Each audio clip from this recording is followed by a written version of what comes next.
여러분, 우리는 일반적으로 앞에서 얘기할 때 현금과 현금성 자산이라고 얘기를 했습니다. 근데 모든 회계학은 그 자리에 머물지 않습니다. 여러분이 잘 알지만 우리가 초등학교 다닐 때 입었던 옷이 매우 아름답다. 그래가 그 옷을 중학교나 고등학교나 심지어 대학교 가서 그대로 입을 수는 없습니다. 한마디로 말하면 올드의 제도가 회계는 반드시 어디 되느냐? 새로운 제도로 변경될 수밖에 없다. 뉴 제도로 변경되어야 된다. 이런 이야기를 회계 변경이라고 얘기를 합니다. 그래서 우리가 8장에 가면 회계 변경이다 하는 말을 쓰는데 이 회계 변경을 마치 사람들에게 있어서도 올드 제도가 뉴 제도를 갖다 그대로 어디 되느냐면 쓸 수 없듯이 항상 시대에 따라 옛날의 제도가 뭐가 되느냐 그러면 새로운 제도로 변경되는데 이걸 회계 제도 변경이다. 회계 변경이다. 회계 제도 변경이라고 불러주는데 제가 대학 다닐 때는 거의 대다수가 여기에 나와 있는 이야기들은 뭐였느냐? 현금으로 봤습니다. 그러나 현재는 현금으로 보면 안 되는 것들, 옛날은 현금으로 봤는데 지금은 현금으로 보지 않는 것들이 있다 하는 이야기가 바로 중요한 현금 및 현금성 자산에 포함되지 않는 자산. 그 옛날 책을 보면 현금으로 봤다 이거죠. 근데 현재는 어떻죠? 현금으로 보지 않는다는 얘기가 되는 거지. 이와 같이 시대의 변화에 따라 항상 회계 제도는 제자리에 머물지 않고 바뀌는 거. 예를 들어 가장 대표적인 이야기가 뭡니까? K, 한국이 인정한 GAAP. 이게 바로 우리가 해야 되죠. KIFRS 되기는 항상 뭐가 되죠? KGAP, 일반적으로 인정된 회계 원칙을 사용했다 이거죠. 근데 현재는 어떻습니까? KIFRS, 바로 국제회계를 갖다가 따르는 거. 이건 뭐가 되죠? 바로 이것도 일종의 하나의 커다란 회계 변경이라고 우리가 말할 수 있죠. 그래서 여기에 나와 있는 이야기들을 저희들이 옛날 대학 다닐 때는 다 현금으로 봤습니다. 그러나 현재는 현금으로 보지 않는 것, 변경된 거죠. 이걸 갖다 우리는 뭐라 그래? 회계 변경이라고 불러주는데 회계 변경의 대표적인 예들이 이런 예다 하는 이야기를 여러분하고 보죠. 옛날은 우표나 수입인지다 그러면 정부가 발행했다. 공공기관이 발행했다 그래서 무조건 현금으로 봤습니다. 그러나 현재는 뭐로 보죠? 바로 여러분 잘 알지만 승급비용. 현재는 승급비용. 비용을 미리 먼저 줬다 하는 승급비용으로 보든지 아니면 뭐가 되느냐? 소모품비. 소소하게 사용되는 비용, 소모품비로 봤다. 이게 달라진 거죠.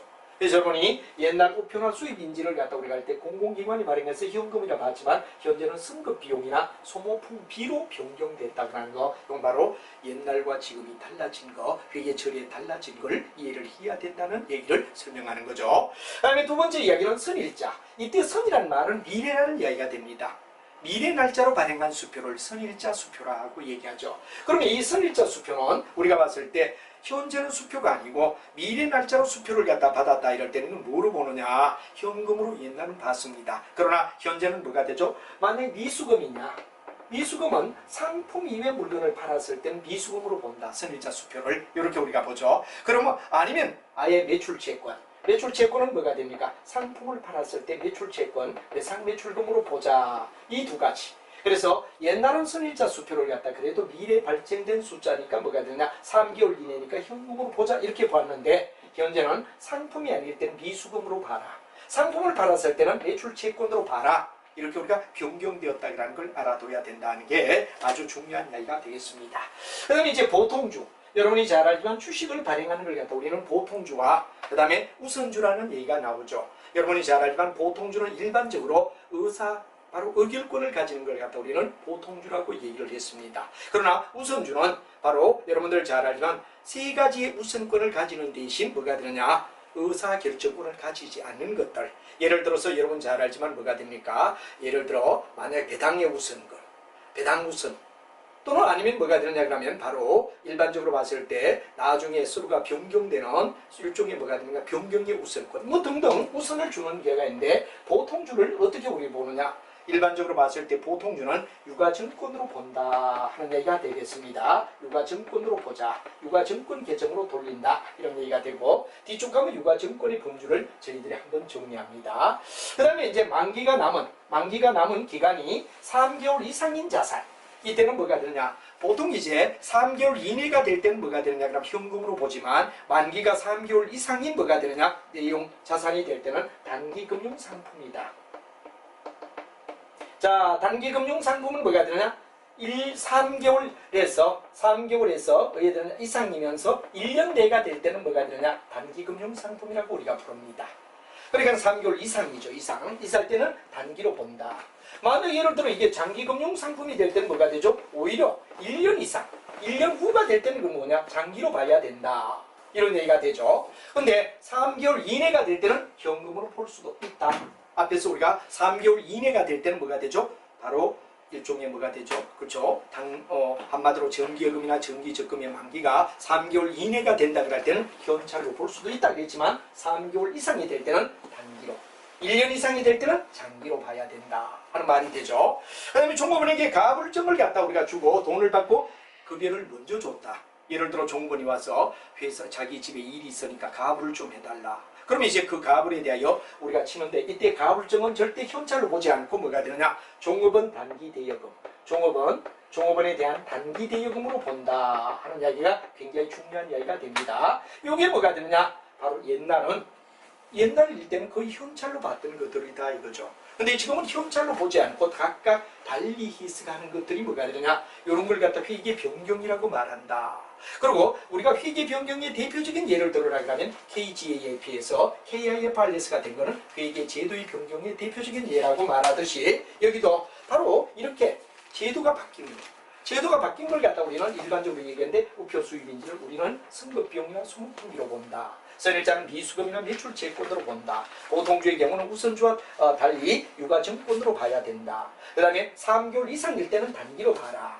가불증은 단기 종업원에 대한 뭐가 되느냐 단기 대여금으로 본다 하는 이야기로 정리가 돼야 된다는 걸 한 번 더 여러분이 체크를 해야 된다는 이야기가 중요한 이야기가 될 것 같습니다. 자, 그럼 여러분과 함께 이제 뭐가 되느냐 그러면 단기 금융 상품으로 넘어가자. 그럼 여기가 중요한 이야기가 되겠습니다. 단기 금융 상품으로 보자 하는 말이 됩니다. 자, 여러분 잘 알지만 단기 금융 상품이라는 말은 어떤 거냐? 자, 일반적으로 우리가 단기다 그럴 때 단기에 사용하는 금융상품이다 그런 얘기가 되는데 요 단기는 시간이 장기가 아니라 바로 3개월 이내라는 얘기를 우리가 반드시 알아둬야 됩니다. 그래서 우리가 일반적으로 봤을 때 3개월 이내가 되면 현찰이 되고 3개월 이상인데 1년 미만 될 때 3개월 이내면 현찰로 봅니다. 그러나 예를 들어 3개월 이상에서 1년 미만이 될 때 1년 이상이 되면 장기가 되겠죠. 그래서 여기서 만약에 장기금융상품이다 그러면 장기금융상품은 바로 여기서 어떻게 되죠? 1년 후 한마디로 3개월에서 1년 이내가 아니라 1년 후가 될 때 이때는 뭐가 되느냐? 장기로 봐야 된다는 얘기가 중요한 이야기가 될 겁니다. 그러나 단기가 된다 그럴 때 단기는 뭐가 되죠? 그렇죠. 3개월 이상 1년 미만. 그러면 예를 들어 3개월 이내가 될 때는 뭐가 되죠? 3개월 내가 될 때는 뭐가 되죠? 앞에서 우리 현금이라고 얘기를 했습니다. 이거 굉장히 조심해야 됩니다. 그래서 여기는 3개월 이내가 될 때는 현금으로 봐라. 3개월 이상에서 1년 미만이 될 때는 단기금융상품으로 봐라. 그러면 1년 후가 될 때는 뭐가 되느냐? 장기금융상품으로 봐래. 이 세 가지가 구분이 명확하게 이루어져야 시험을 볼 때 오해하지 않는다는 거 알아두세요. 3개월 이내가 될 때는 뭐가 돼? 현금. 3개월에서 1년 이내가 될 때는 뭐가 돼? 단기. 1년 이상이 될 때는 뭐가 되죠? 장기다 하는 이야기를 여러분이 단기금융상품에서 알아두고 만약에 정기예금이나 정기적금이 정기예금과 정기적금 또는 사용이 제한된 예금 또 정형화된 여러가지 상품들 요거는 바로 항상 만기를 조심해야 된다. 언제가 만기가 되죠? 3개월 이내가 되면 현금 3개월 이상 1년 이내가 되면 단기 1년 이상이 될 때는 장기로 본다라는 이야기를 머릿속에 꼭 이해를 하고 시험을 보실 때 조심해야 된다 하는 이야기를 여러분에게 설명할 수가 있습니다. 자, 그 다음에 이제 우리가 중요한 거는 단기금융상품의 종류를 우리가 한번 보자. 그럴 때 정기예금과 정기적금 여러분이 잘 알지만 정기예금은 목돈을 넣고 이자를 받는 걸 목적 둔다. 정기적금은 푼돈을 넣어서 목돈을 만든다. 그런 얘기가 되죠. 이런 얘기가 다 단기금융상품에 속하고 사용이 제한된 예금이라면 예를 들어 양도예금 누구에게 양도하느냐 누구에게 양도한다라고 제한했다면 그 돈을 중간에 빼냈을 수가 없지. 양도인에게 넘어갈 수 있게끔 기간을 가지고 지킬 거라 이거죠. 그럼 이건 제한이 되는 거죠. 감채기금 또는 사채를 주르기 위해서 회사가 발행한 사채를 주르기 위하여 기금을 가지고 있는데 감채기금을 딴 데로 유용하면 안 되지. 이와 같이 사용이 제한된 이런 예금이 다 단기금융상품에 속한다. 그 이외에 이제 여러분들이 중요하지만 책에 자세히 보면 양도성 예금. 이건 누구에게 양도권을 가지는 예금을 양도성 예금이라고 얘기하죠. 그리고 이 양도성 예금은 바로 무기명 예금으로 자유롭게 양도가 가능하다는 게 바로 책에 나와 있는 특징적 이야기다. 그런 얘기를 알아두면 되죠. 그 다음에 이제 여러분이 중요한 음의 관리, 예를 들어 구자. 또는 거의 다 CMA 요거 알아두시고, 그 다음에 기업음 CP, 기업이 발행하는 음을 얘기하는 거죠. 그 다음에 환매 조건부. 아주 중요한 게 환매란 말을 갖다 어제도 우리가 얘기를 했죠. 환매는 어떤 거죠? 다음에 내가 팔려들어도 다음에 사주겠다.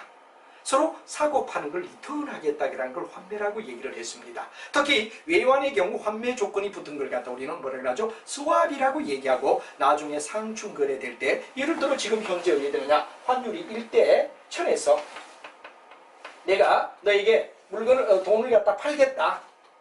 셀링한단 말이야. A가 B에게 뭐가 됐냐? 1대 1000이라는 환율로 팔겠다 이거지. 외환을. 근데 다음에 시간이 지난 뒤에 뭐가 되느냐? 1대 1050원으로 내가 해야 되느냐? 그럼 너에게 사주겠다. 바잉해주겠다. 이와 같이 셀링과 바잉이 동시에 일어나는 걸 갖다 우리는 뭐라고 하죠? 바로 환매라고 얘기한다. 이때 환이란 말은 뭐가 되느냐? 그러면 리턴. 사고 파는 걸 갖다가 서로가 해야 되느냐? 되돌린다는 걸 리턴한다는 말을 환이라는 말을 쓴다는 걸 꼭 알아두시라 하는 말을 쓰겠습니다. 그래서 여기 나와 있는 이런 것들, 이게 뭐가 되느냐? 바로 단기금융상품의 종류입니다. 다시 한번 얘기하면 정기예금, 정기적금. 사용이 제한된 얘기는 멋대로 사용 못하는 양도예금이나 사치를 주르겠다. 감채기금. 그 외에 CD, CMA, 그 다음 뭐가 되느냐? CP, 그리고 RP. RP를 갖다 우리는 뭐라고 하냐? 그럼 바로 환매조건부 채권이라고 말하죠. 그 다음에 기업 금전신탁. 요거는 거의 외워주셔야 되는데, 요런 것들이 단기금융상품에 속하는데, 요런 것들은 만기가 어떻게 되느냐? 아까도 말했지만 종합적으로 얘기하면 이런 상품들, 단기금융상품은 크게 나눠서 3개월 내냐? 3개월 이상 뭐가 되느냐? 1년 내냐? 그 다음에 1년 이상이냐? 요 세 단계로 나누는 거예요. 만약 예를 들어서 우리가 봤을 때 3개월 내다, 현찰로 봐야 돼요. 현금으로 쳐라 이거지. 만약에 3개월에서 1년 내가 된다 그럴 땐 단기금융상품이라고 불러줘라. 만약에 1년 후가 된 데는 뭐가 되느냐? 장기금융상품이라고 불러줘라. 이 장기금융상품도 세월이 흐름으로 따라 나중에 뭐로 간다? 단기로 가겠지. 또 단기가 세월이 흘러서 3개월 낼 때는 현금으로 가겠지. 이런 유동성을 인정한다. 그래서 여기는 중요한 게 만기가 남은 만료 날짜가 언제냐에 따라 3개월 내가 될 때는 현금으로 봐라. 3개월 내에서 1년 이내일 땐 단기로 봐라. 1년 이후가 될 때는 장기금융상품으로 본대. 그렇지만 장기는 영원히 장기가 아니지. 시간이 서서히 흘러가면 언젠가는 단기로 오고, 단기도 3개월 내로 만약에 임박하면 현찰로 본다는 거, 시간에 따라 이렇게 희석을 달리한다는 걸 아느냐 하는 게 굉장히 여기는 중요한 이슈다 하는 이야기를 여러분이 머릿속에 꼭 기억하고 시험장 가실 때는 꼭 이걸 기억해 주십사 하는 이야기를 부탁드리고 싶습니다.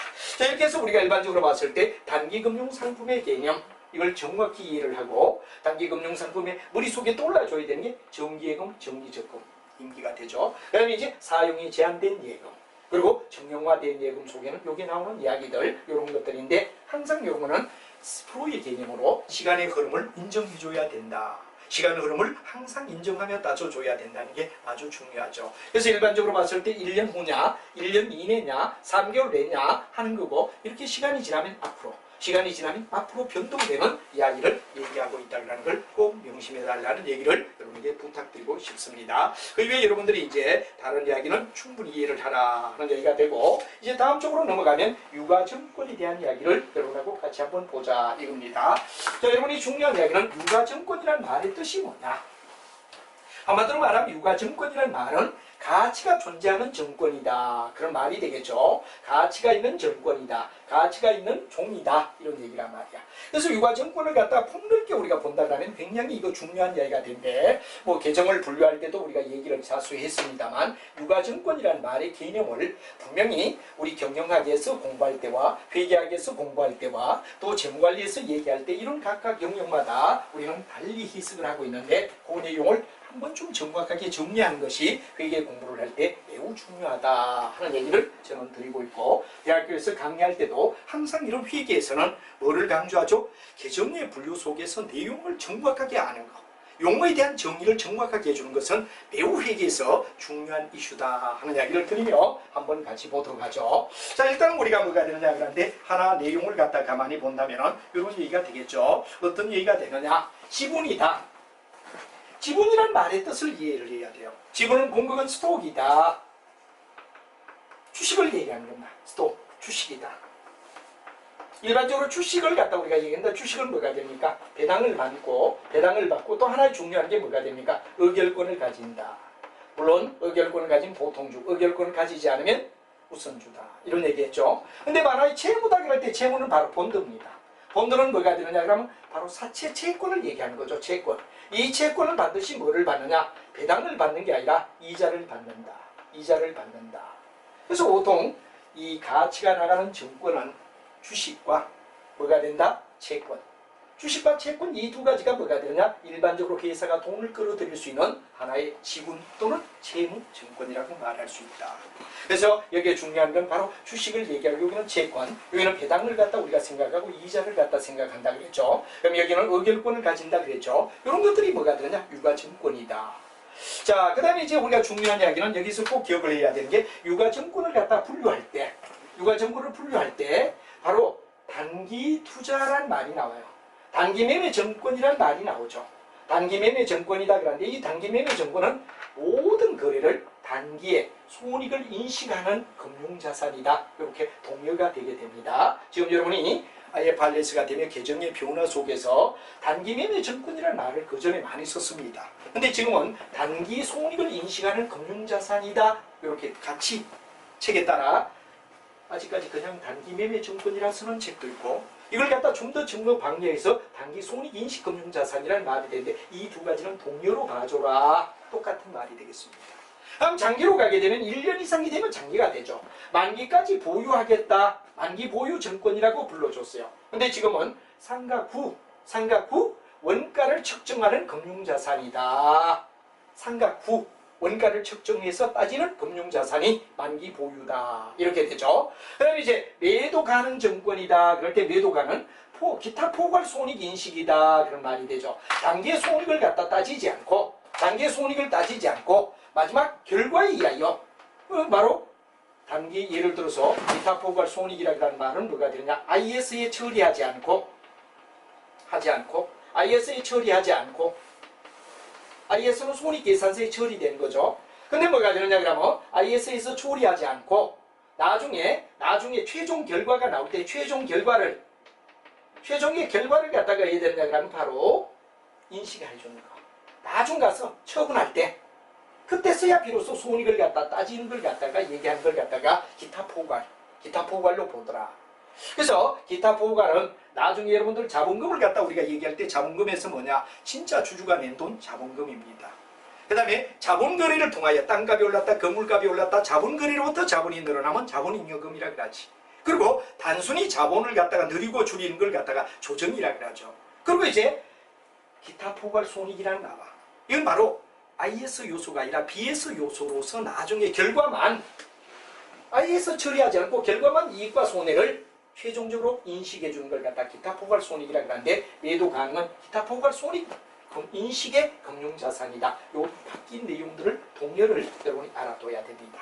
그리고 이제 가끔씩은 학생들과 얘기할 때 항상 이 자체부터 앞에 단기 금융상품이다, 단기 매매증권, 만기 보유증권, 매도 가능증권 이 말 자체를 굉장히 어려워하죠. 그러나 또 왜 되느냐? 새로 지금 IFRS가 단기 손익 인식이 돼, 상각 후 원가를 측정한 돼, 기타 포괄 손익이 돼. 기타 포괄은 바로 IS로 보지 않고 결과를 나중에 얘들은 최종적 결과를 갖다가 바로 왜 되죠? 자본에 가감해주는 이야기. 이게 바로 기타 포괄이란 말이에요. 기타 포괄. 자, 그럼 이제 요 이야기를 갖다 하기 전에 우리는 예비적으로 뭐를 갖다 알아두느냐 그러면 시간이 걸리지만 정확하게 여러분은 원리이기 때문에 이해를 해야 되는데 요겁니다. 바로 우리가 타임대를 갖다 그려놓는 게 굉장히 필요할 수 있습니다. 이 유가증권은 타임을 갖다가 그려주자. 자, 우리는 일반적으로 현재라는 이야기가 여기에 나옵니다. 현재다. 그러면 이건 어디에 드느냐 그러면 미래를 나타내는 거죠. 미래.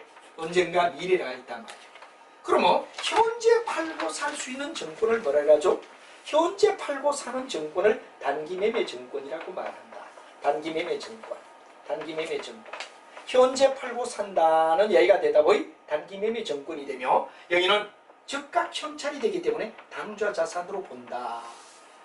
유가증권 속에서도 바로 보는 거. 현재 팔고 살 수 있대. 그리고 일명 이번에 IFRS에 적용된 바뀌는 단기 손익인식금융이라고. 단기 손익인식금융. 똑같은 말입니다. 그렇게 바뀌었다는 얘기가 지금 팔고 산다 이거지. 그럼 여기는 만기는 뭐가 되느냐? 그럼 이게 미래까지 끝까지 만기를 지켜준다. 만기 뭐가 되느냐? 그럼 바로 가능증권. 만기 가능증권은 만기까지 가도 된다는 이야기가 되지. 만기까지 가도 된다. 만기 가능이다 이거지. 만기 가능이지. 만기까지 가야 된다 이거죠. 그럼 요 만기까지 가야 돼. 이건 장기가 되고 이 만기 가능은 아까 상각을 한 후에 원가를 측정한다고 바뀌었다는 거 알아둬야 돼. 그럼 요 중간에 현재 팔아도 되고 만기까지 가도 되는 요걸 갖다 매도 가능이라 그래요. 매도 가능이라 그래요. 매도 가능은 중성이죠. 매도 가능 증권이다. 이 매도 가능 증권은 일명 지금 바뀔 때 뭐가 됩니까? 기타 포괄. 기타 포괄은 아까 ISA 처리하고 최종 결과를 BS에서 자본에서 처리한다 그런 얘기했어요. 요거 알아둬라 말이에요. 그래서 여기에 현재 당장 팔고 산 뒤 단기 매매 증권. 만기까지 반드시 가야 된대. 만기 가능. 요 중간에서 팔아도 되고 가지고 있어도 되는 중간 요걸 갖다 우리는 매도 가능이라 불러준다 하는 이야기 이해를 하시면 충분히 이해가 되고, 그 다음 요거 이외에 만약에 지분법, 타회사를 지배하기 위하여 지분을 가지기 위하여 만약에 엄마 회사가 아들 회사에 지분을 투자하기 위해서 했대. 지분법 적용 주식, 지분법 적용 주식, 지분법 적용 주식 요 얘기가 있는데 요것도 여러분이 이해를 하며 여기는 없지만 네 번째로 지분법 적용 주식은 엄마 회사가 아들 회사에 지분을 가지기 위하여 가지고 있는 주식을 얘기한다는 얘기로 이해를 하시면 되겠습니다. 자, 그럼 한 번 더 우리가 유가증권의 개념을 했지만 더 정리를 하면 지분은 뭐다? 그렇죠. 여러분 잘 아는 지분은 바로 철저히 중요한 이야기가 바로 스톡이다. 스톡은 바로 일종의 뭐가 됩니까? 주식을 얘기하는 거죠. 반면에 여기에 채무는 아까도 말했지만 본들을 얘기한다. 이런 얘기를 했죠. 이걸 여러분 알아둬야 되고 이건 다 넓게 보면 유가증권이라고 했죠. 그럼 이 유가증권은 크게 나눠서 우리가 단기 매매 증권이냐 만기 보유 증권이냐 그 다음에 매도 가능이냐 하는 거는 아까도 얘기했지만 타임 속에서 우리가 다시 한번 얘기를 할 수 있죠. 자, 여러분하고 같이 본다면 타임을 갖다 우리가 놓아라 그런 얘기를 지난 시간에도 우리가 바로 앞에도 얘기를 했죠. 이 타임은 뭐가 되느냐? 이거 바로 현재란 말이야.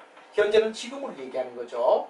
미래는 나중을 얘기하는 거죠. 자, 여기에서 이제 어떻게 되느냐 그럼 여러분 용어를 알아둬야 되는 게 현재 팔고 산다. 그래서 우리는 현재에 속하는 게 단기 매매 증권이라는 말을 씁니다. 이 단기 매매 증권은 현재 사고 파는 증권을 단기 매매 증권이라고 불러준다는 얘기가 되고, 그 다음에 현재 어떻게 되느냐 IFRS에서 우리가 이야기할 때는 단기 손익인식 금융자산이다. 이렇게 바뀐 거.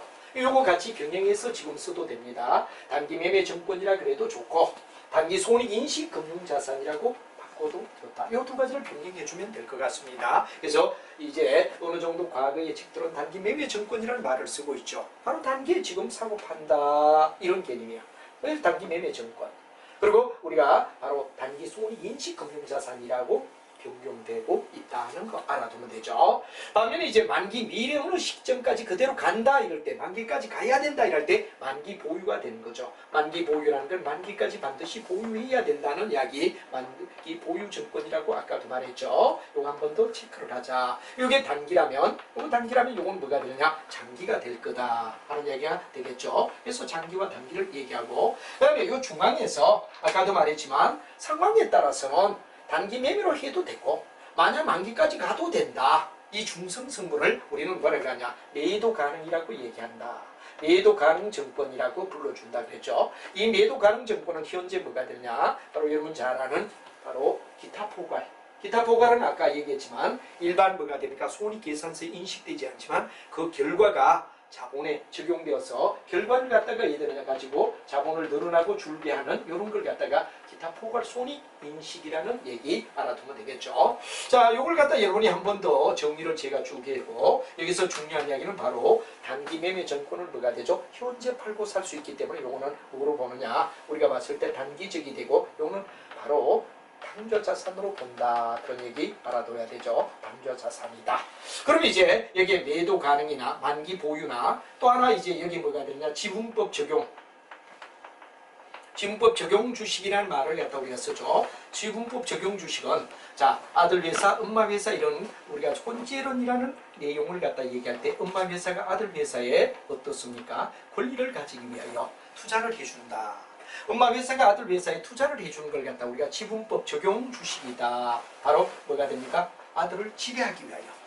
엄마 회사가 아들 회사에 뭐가 되죠? 지배권을 가지기 위하여 돈을 빌려줄 때 우리가 지분법 적용 주식이라고 했죠. 그래서 일반적으로 봤을 때 이게 단기 매매 정보는 당좌 자산이라면 만기 보유나 매도 가능이나 지분법 적용 요 세 가지는 뭐가 되느냐 그러면 우리가 일종의 투자 자산으로 볼 수 있다라는 구분을 쓸 수가 있죠. 투자 자산이라는 소속으로 볼 수가 있다 하는 거 세 가지. 이건 바로 당좌 자산으로 볼 수 있다. 그러나 다 이것을 포괄적으로 얘기한다면 유가 증권의 개념이다 그러는 거. 유가의 유는 뭐가 되죠? 가치가 있다. 있을 유가 되죠. 가는 바로 밸류를 나타내죠. 그래서 우리가 가치가 있는 증권을 우리는 바로 유가 증권이라고 불러주며 뭐 대표적인 예가 바로 단기 매매 증권, 그 다음에 만기까지 가야 되는 만기 보유 증권, 그리고 중간에서 현재 팔아도 되고 아니면 가지고 있어도 되는 매도 가능 증권이라는 중성성분. 그리고 이제 여기서 중요한 거는 바로 단기 매매는 단기 손익 인식 금융자산이란 말을 반드시 여러분 알아둬야 됩니다.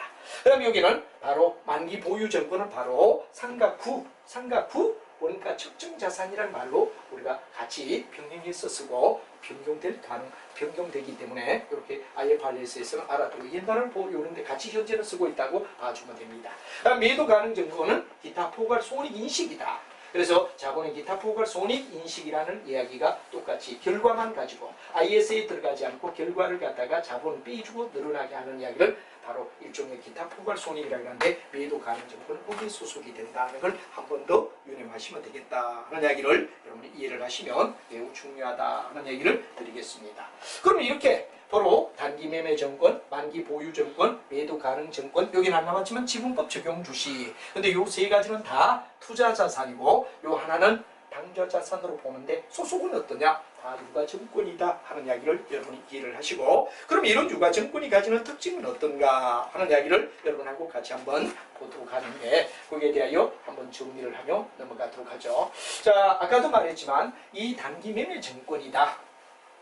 뭐 일일이 이 네 가지를 다 설명하지 말고 단기 매매 증권을 대표로 주자로 내세우자 이거죠.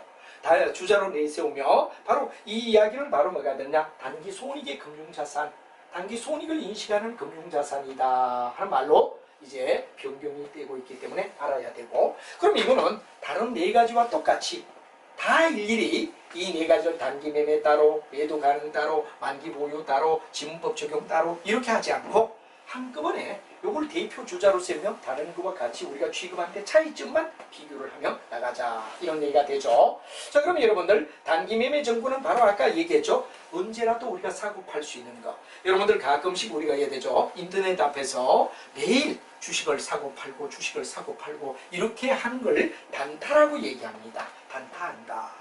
뭐 가끔 엄마 아빠가 어떠서 주식을 갖다 샀다 팔았다 이런 분들이 있죠. 이걸 단기 매매 정보이라고 한단 말이야. 이 단기 매매 정보는 아까도 말했지만 다른 네 가지와 똑같이 이 단기 매매 정보의 특징이 뭐냐? 단기 손익을 인식하는 금융자산이라는 말로 변경되고 그러면 단기 매매 정권 단기 손익 인식 금융자산은 취득 원가를 어떻게 보죠? 바로 아까도 중요하지만 매입 가격에다가 매입에 따른 부대 비용을 무조건 더해줘라. 그래야만 뭐가 되냐? 우리가 단기 매매 증권. 근데 요 단기 매매 증권만 그런 게 아니라 기타 아까 얘기하던 다른 세 가지도 다 요걸 대표로 해서 요걸 갖다 기준점으로 잡으면 보는 겁니다. 그래서 이제 매입 가격은 바로 취득 원가이다는 바로 매입 가격에다 재비용 등을 갖다 더해줘래. 이게 뭐가 되느냐 그러면 굉장히 중요한 이야기가 되죠. 그래서 우리가 일반적으로 매입 가격은 바로 시장 가격. 시장에서 실제로 산 가격을 갖다 우리는 단기 매매 증권에 뭐가 되냐? 매입 가격이라고 말하지. 그러면 이제 부대 비용은 뭐가 되냐? 매입을 하는 데 따른 비용하는 걸 갖다 얘기하죠. 예를 들어 매입의 수수료. 매입 수수료가 반드시 우리는 비용으로 들어가겠죠. 또 만약에 예를 들면 이전 비용. 이전에 따른 비용. 그죠? 그 다음에 이야기가 뭐가 되느냐 그러면 우리가 봤을 때 증권 거래세. 이 세 가지가 거의 대다수가 뭐가 되느냐 그러면 보통 우리가 부대 비용이다 이런 말이 되는 겁니다. 그래서 이제 시장에서 가격을 갖다가 우리가 1,000원이다. 만약 예를 들어서 그 다음 매입이나 이전 비용이나 정권 비용이 100원 들었다. 그러면 1,000원 플러스 100원만큼 1,100원이 뭐가 되냐? 바로 우리가 봤을 때 이 단기 매매 정권을 구입하는 데 대한 취득의 원가로 본대 이런 말을 이해하시면 되겠지. 자, 그 다음에 이제 우리가 동일한 종목에 대해서 매매 정권을 수차례 구입할 때는 구입 단가가 다르게 되는데 이걸 넣어야죠. 아주 중요한 게 개별법. 하나하나 들어올 때마다 하나하나 종목마다 따로따로 비용을 달리 본대 이 개별법입니다. 그 다음에 우리가 평균법이다 그럴 땐 총평균법은 뭐가 되죠? 그렇죠. 1년 내에 든 총 비용을 1년 내 총 매매한 주식수, 매입한 주식수로 나누면 이게 토탈. 여기 토탈. 여기 토탈 비용을 갖다가 토탈 뭐가 되느냐 그러면 개수로 나누면 하나당 1년에 총 평균적으로 얼마 들었대? 연말에 가서 우리가 따지게 되지. 그 다음에 이동평균법이다 그럴 때 이동은 나중에도 하겠지만 이런 겁니다. 올드 비용에다가 새로 사는 것에 대한 비용을 갖다 더하라. 그리고 뭐가 되느냐? 올드 개수에다가 뉴 개수를 더하래. 그러면 하나당 물건이 들어올 때마다 이때 이동이라는 말은 하나하나 들어올 때마다 하나하나씩 들어올 때마다 있는 데도 새로 들어오고 있는 데 새로 들어올 때마다 각각 따진 걸 뭐라 해가지고 이동평균법이라 부른다.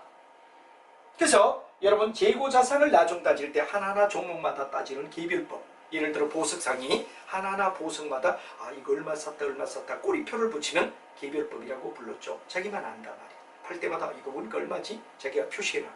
보석상들은 일일이 종목수가 얼마 안 되니까 그걸 개별법이라고 하죠. 그리고 먼저 들어온 걸 먼저 판다라는 게 선입선출법.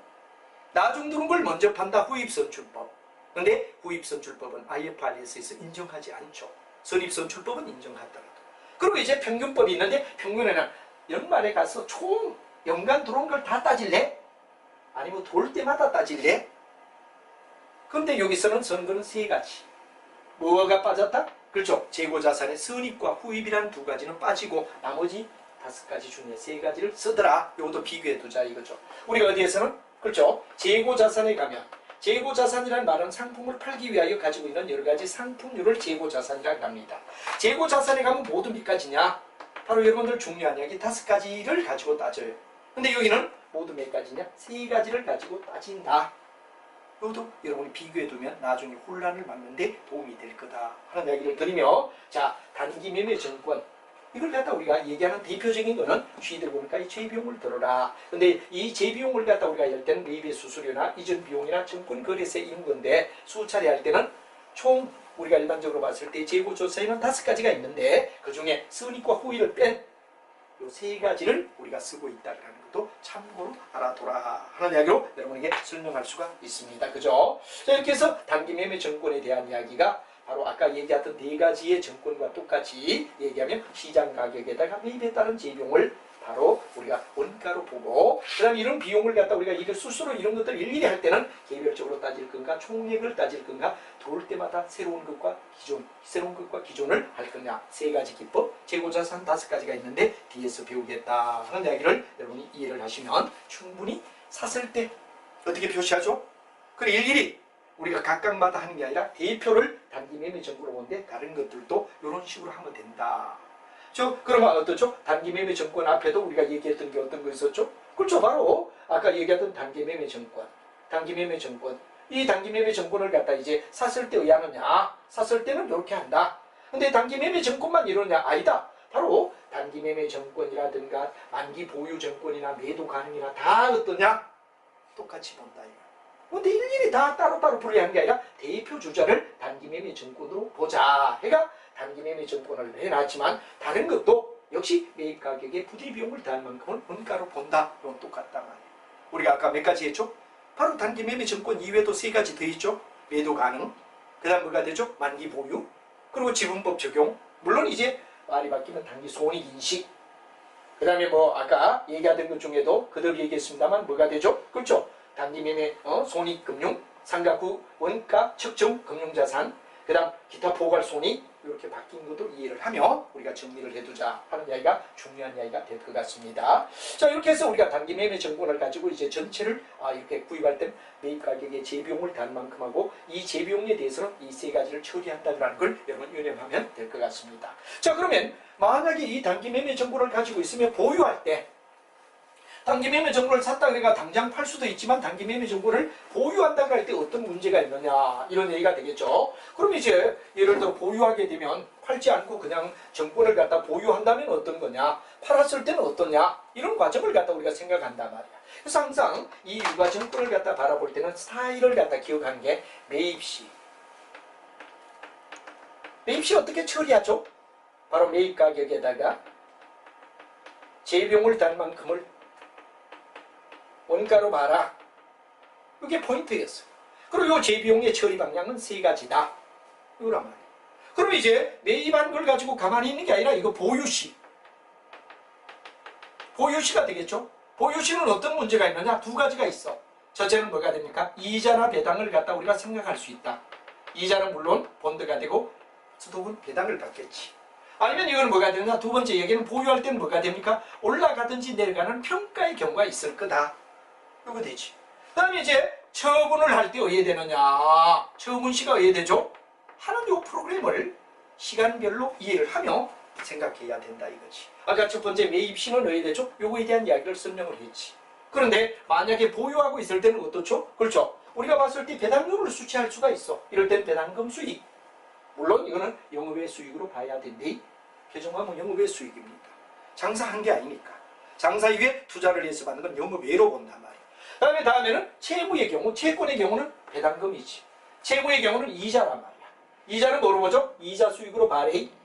이것도 역시 영업외 수익으로 본대. 왜? 장사 이외에 돈 벌기 때문이다. 이건 알아둬야 돼. 이건 영업외다 이겁니다. 영업외다. 영업외. 장사가 아닌 이자나 배당은 영업외란 말이야. 자, 이게 아주 중요한 이야기가 되겠죠. 그래서 일단 뭐가 되냐? 이자나 배당을 받았을 때 뭐로 보느냐? 배당금 수익, 이자 수익, 소속은 다 영업외로 보면 된다. 이야기가 된다. 자, 그 다음에는 이제 뭐가 되느냐? 이 단기 매매 정권에 있어서 자, 평가가 왜 되느냐? 평가의 경우를 얘기한다. 평가는 바로 공정가격과의 비교다 이거죠. 시가법이다 이거죠. 공정가격은 시가지. 그러면 예를 들어서 자기가 100원을 갖다 1000원 주고 샀는데 이 평가가 될 때는 1100원이 되는 경우도 있을 거고 1100원이면 어떻게 되죠? 가격이 올라갔지. 만약에 950원이 떨어진 경우도 있을 거란 말이야. 롱의 경우는 올라갔다 이럴 때는 1100원이라고 하고 잘딱 이럴 때 쇼트가 되면 950원이라고 보자 이거지. 50원만큼 손해봤지. 그러면 우리가 봤을 때 만약에 공정가격이 취득가격보다 크다. 올라간 거지. 올라갔을 때는 어떠냐? 단기 매매 정권 평가 이익이 된대. 물론 영업외로 봐야 되죠. 근데 만약에 예를 들어 가격이 떨어졌다. 1000원짜리가 950원이 됐다고 할 때는 뭐죠? 단기 매매 정권 평가 손실로 봐라. 영업외 비용으로 본대. 영업외 수익, 영업외 비용 다 평가의 경우. 요거란 말이야. 요걸 이해를 하자. 그래서 아까도 말했지만 자기가 산 가격을 갖다 우리는 취득가격이라고 말했죠. 아까 취득가격은 뭐에서? 매입가격에 재비용을 든 만큼 취득가격이라고 그랬죠. 이거보다 가격이 올라갔다.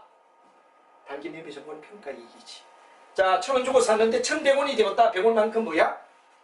단기 매매 정권 평가 이익이다. 이렇게 봐야 되죠.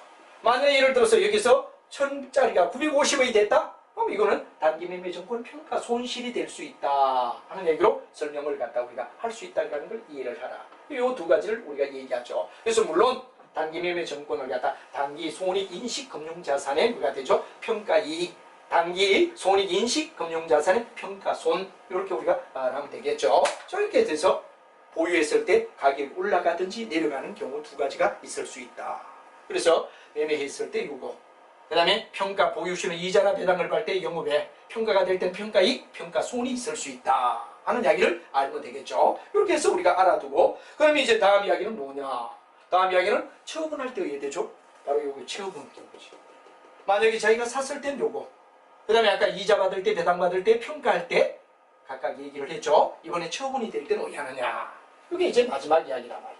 처분이 될 때는 어떻게 되죠? 하는 이야기를 우리가 보자 이거죠. 물론 단기 매매 정권을 지금 대표로 들고 있고 단기 매매 정권은 딴 말로 말하면 뭐라 그래서 단기 손익 인식 금융자산이라는 말로 변경되어서 쓰고 있기 때문에 최근 현재 혼용되고 있고 문제는 문제는 혼용되어 나오고 있기 때문에 여러분이 정확하게 오해하지 않겠기를 바란다는 얘기로 설명을 드리고 있습니다. 그럼 이제 여기 처분할 때 어야 하냐 말이에요.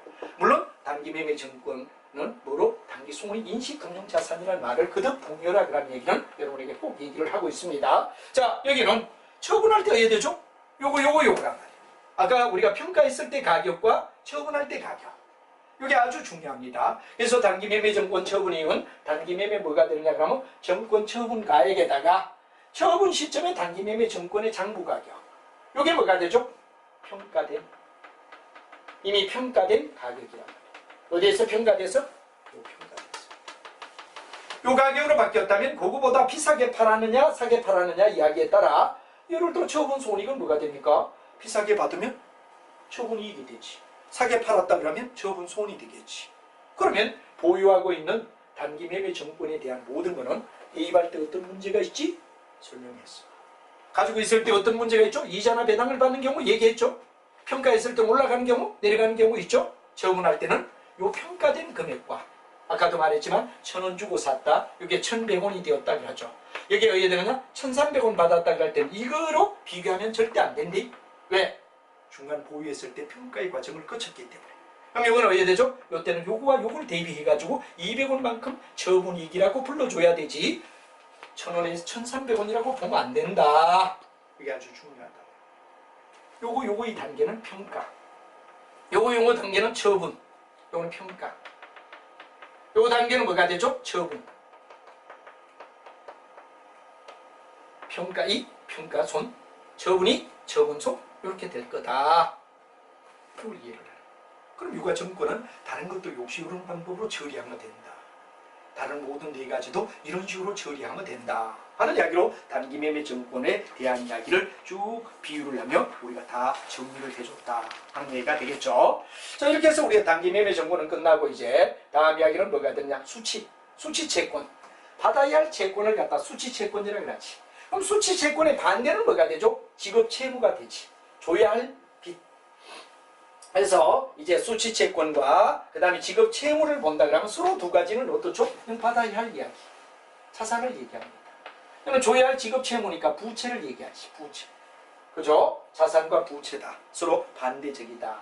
그러면 이제 수취채권은 바로 돈을 받아야 할 입장. 지급채무는 돈을 줘야 할 채무를 얘기한다 하는 이야기를 우리는 이해를 하고, 여기는 굉장히 중요한 게 상거래냐 아니면 돈을 빌려줬느냐 아니면 상거래 왜 했냐, 세 가지 각도로 우리는 생각을 해야 된다는 게 아주 중요하다 하는 이야기를 여러분에게 설명할 수 있습니다.